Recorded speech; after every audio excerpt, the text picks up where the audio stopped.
Salut tout le monde, on se retrouve aujourd'hui chez General Car Vintage qui me fait encore une fois le plaisir de m'accueillir. Et vu qu'il fait un temps pourri ici depuis une semaine, eh bien on va rester à l'intérieur. Et d'ailleurs, toutes ces Renault qui sont derrière moi vont faire un excellent décor pour le sujet d'aujourd'hui.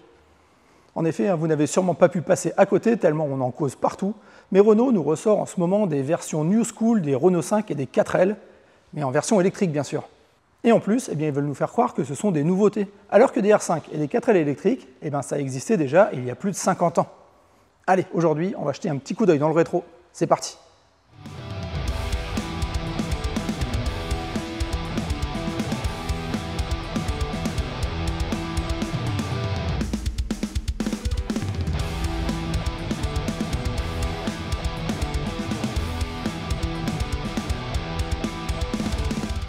Au Salon de Genève de 1996, Renault avait présenté le concept 50, qui était un hommage néo-rétro à la petite 4 chevaux qui est derrière moi, qui avait elle-même relancé l'activité de Renault après la Deuxième Guerre mondiale.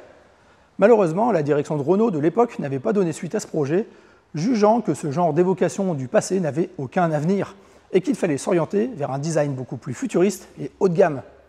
Et ces vaisseaux amiraux ne seraient autres que l'Avantime et la Velsatis.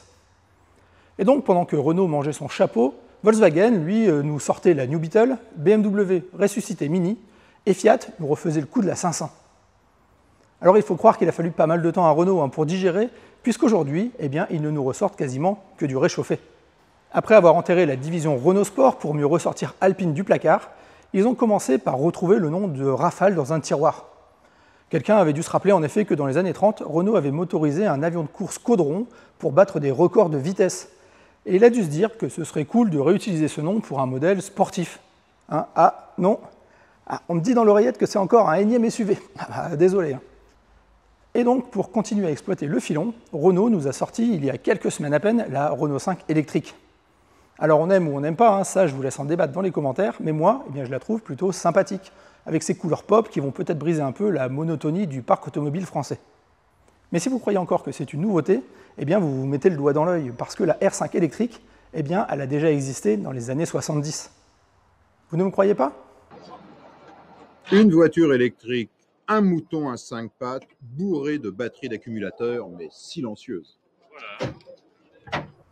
Oui, lancée au printemps 72, les R5 a eu presque immédiatement droit à une version électrique développée en collaboration avec EDF et à destination de l'administration.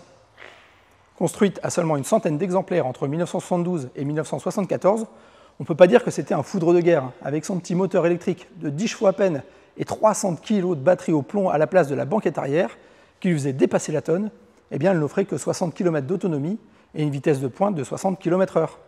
Ce qui était, je vous le rappelle, la vitesse max autorisée en ville à cette époque.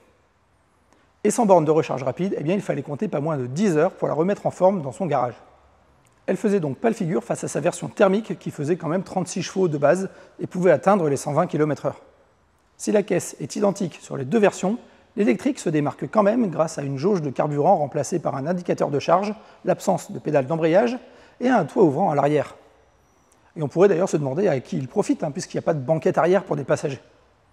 Alors en fait, ce toit ouvrant n'est pas là pour l'agrément, mais pour permettre de décapsuler la voiture et d'en extraire les batteries à l'aide d'une grue. Ouais, il faut avouer qu'on a fait plus simple. Bon, vous l'avez compris, l'industrialisation de ce genre de voiture n'était pas encore à l'ordre du jour. C'était plus une sorte de vitrine, mais l'idée était déjà là. D'ailleurs, en 2022, pour fêter les 50 ans de la R5, et en attendant la future version électrique déjà annoncée, Renault avait sorti la R5 Diamant. C'était en fait une version resto-mode et électrique de l'ancienne R5, mais avec des lignes légèrement modernisées et très épurées. Le projet avait été confié à Pierre Gonalon, un architecte d'intérieur de renommée internationale, qui s'est dit très enthousiaste à l'idée de recevoir une commande de la marque. L'extérieur reçoit donc une livrée en 2 tons de couleur satinés, et les phares, comme 2 yeux sortis de leurs orbites, sont taillés comme des diamants. L'intérieur, lui, est constitué de matière naturelle, avec un volant en marbre, des moquettes en laine de mohair, et les tissus sont faits à partir de crins de cheval. Le tout, bien sûr, réalisé par les meilleurs artisans français. Enfin, sous le capot, on retrouve une motorisation électrique dont Renault n'a pas communiqué les informations techniques, même s'il est probable qu'il s'agisse de la mécanique de la dernière génération de Twingo. Mais si vous croyez encore que la R5 de 72 a été la seule tentative de Renault pour électrifier ses voitures, vous vous trompez encore. Parce que si la R5 électrique était devenue une sorte d'utilitaire, il y avait déjà un autre utilitaire dans la gamme Renault, la Renault 4. Alors la marque aux losanges va appliquer la même recette avec la R4, qui va elle aussi se voir dépouillée de sa pédale d'embrayage et de sa banquette arrière pour recevoir encore une fois les 300 kg de batterie. Le levier de vitesse, lui, sera remplacé par une simple commande à 2 positions pour marche avant ou marche arrière, rien de plus simple. Les concepteurs promettaient une autonomie de 100 km sur route et 60 km en ville puisqu'il n'y avait pas encore de système de récupération d'énergie au freinage. Par contre, pour la rendre plus légère possible, la carrosserie métallique va laisser place à des panneaux en plastique. Et mis à part le pare-brise, toutes les vitres seront remplacées par du plexiglas. Alors je ne garantis pas le résultat en cas de choc, mais bon, il paraît que ça avait été validé par les mines. Alors on va faire avec. Au final, cette R4 électrique ne sera produite qu'à 4 exemplaires. Et ce n'est qu'à mon avis, parce que je n'ai pas trouvé de date précise quant à sa réalisation, mais je pense qu'elle a dû servir de mulet au R5 dont on a parlé un peu plus tôt. Mais encore une fois, ce n'est pas vraiment la première Renault électrique, alors on va continuer à remonter le temps, et cette fois-ci, on va devoir traverser l'Atlantique, aussi surprenant que ça puisse paraître. On se retrouve donc en 1959, quand un groupe d'ingénieurs et d'entreprises vont se rassembler dans une sorte de consortium pour imaginer une voiture électrique. Et allez savoir pourquoi, mais ils ont porté leur dévolu sur la Dauphine. Mais c'est vrai qu'à cette époque, Renault tentait de s'implanter sur le marché américain, et ils se sont peut-être dit que cette petite française étant bien plus légère que les grosses américaines, elle ferait une bonne base de départ. The Renault Dauphine, the car made in France to make driving fun again. Donc, après avoir commandé 100 Dauphines sans boîte ni moteur à Renault, les voitures vont être confiées à la société Henney, qui travaillait avec Packard à l'époque pour être convertie à l'électricité. La première version de 59 recevra un système électrique en 36 volts qui n'autorisait qu'une vitesse de 60 km/h et 60 km d'autonomie. Jugée insuffisante, le modèle 1960 passera à 48 volts en améliorant la vitesse à 90 km/h pour 90 km d'autonomie. Malheureusement, les Dauphines, renommées Henney Kilowatt, feront ce qu'on appelle un gros bide à cause de leur manque de performance et d'un prix exorbitant.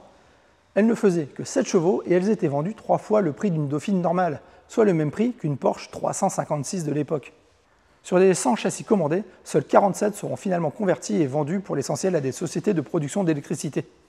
Le reste des châssis sera revendu à un concessionnaire de Floride qui va vite s'en débarrasser après avoir remis des moteurs dedans. Pourtant, malgré cet échec, cela va donner des idées à d'autres constructeurs indépendants. En 1967, c'est Robert Aronson, le président de la Electric Fuel Company, basée à Détroit, qui va s'associer avec un concessionnaire Renault du coin pour convertir les R10 cette fois-ci. Ces R10 auront une conception beaucoup plus moderne que la Kilowatt, puisqu'elles disposeront d'un moteur de 15 chevaux couplé à une boîte 4 rapports et d'un système de freinage régénératif comme sur nos voitures modernes. De plus, les batteries plomb-acide seront remplacées par des batteries plomb-cobalt, beaucoup plus performantes et surtout capables de se recharger beaucoup plus vite. Avec ce système, Aronson annonçait une vitesse de pointe de 100 km/h et 200 km d'autonomie à condition de garder le pied léger quand même. Et il envisageait aussi sérieusement de créer un grand réseau de bornes de recharge rapide le long des autoroutes américaines dans le genre des superchargeurs de Tesla. 5 stations ont d'ailleurs été construites sur des parkings d'hôtels au bord de l'autoroute I-94 entre Détroit et Chicago. Mais quand on garde la même recette, on en subit les mêmes conséquences. Et la R10 Electric Car, que le constructeur espérait vendre par milliers, ne s'écoulera qu'à 47 exemplaires. Dans un pays où les économies de carburant ne faisaient absolument pas partie des préoccupations du quotidien, elle coûtait elle aussi 3 fois le prix de son équivalent thermique. Et avec tous les compartiments gavés de batteries et 2 tonnes sur la balance, elle n'avait aucun côté pratique, un comportement routier déplorable, voire même dangereux, et des performances ridicules comparées au gros V8 américain. Malgré tout, ce fiasco ne va pas décourager Aronson, car il va sortir une variante électrique de l'AMC Hornet en toute petite série entre 1971 et 1974, appelée Electrosport. Mais c'est à croire que tous ces échecs n'auront pas servi de leçon à quiconque, puisqu'en 1979, la société US Electric Car Company va commander 400 Renault 5 pour les convertir à leur tour, en reprenant exactement la même recette. Et oui, même si le monde subissait une grosse crise pétrolière à cette époque et qu'elle était présentée comme la seconde voiture idéale, il ne suffisait pas de la rebadger électrique Léopard pour en faire un succès. Avec un prix doublé et des performances diminuées de moitié, elle n'avait aucune chance dès le départ, et la société ne survivra qu'une seule année. Alors on ne sait même pas combien de R5 ont été convertis ni même vendus, mais une chose est sûre, c'est qu'il n'y en a sûrement pas eu 500. Enfin voilà, vous l'avez bien compris maintenant, les nouvelles R4 et R5 électriques sont loin d'être des pionnières puisque le terrain a été longuement défriché depuis 50 ans.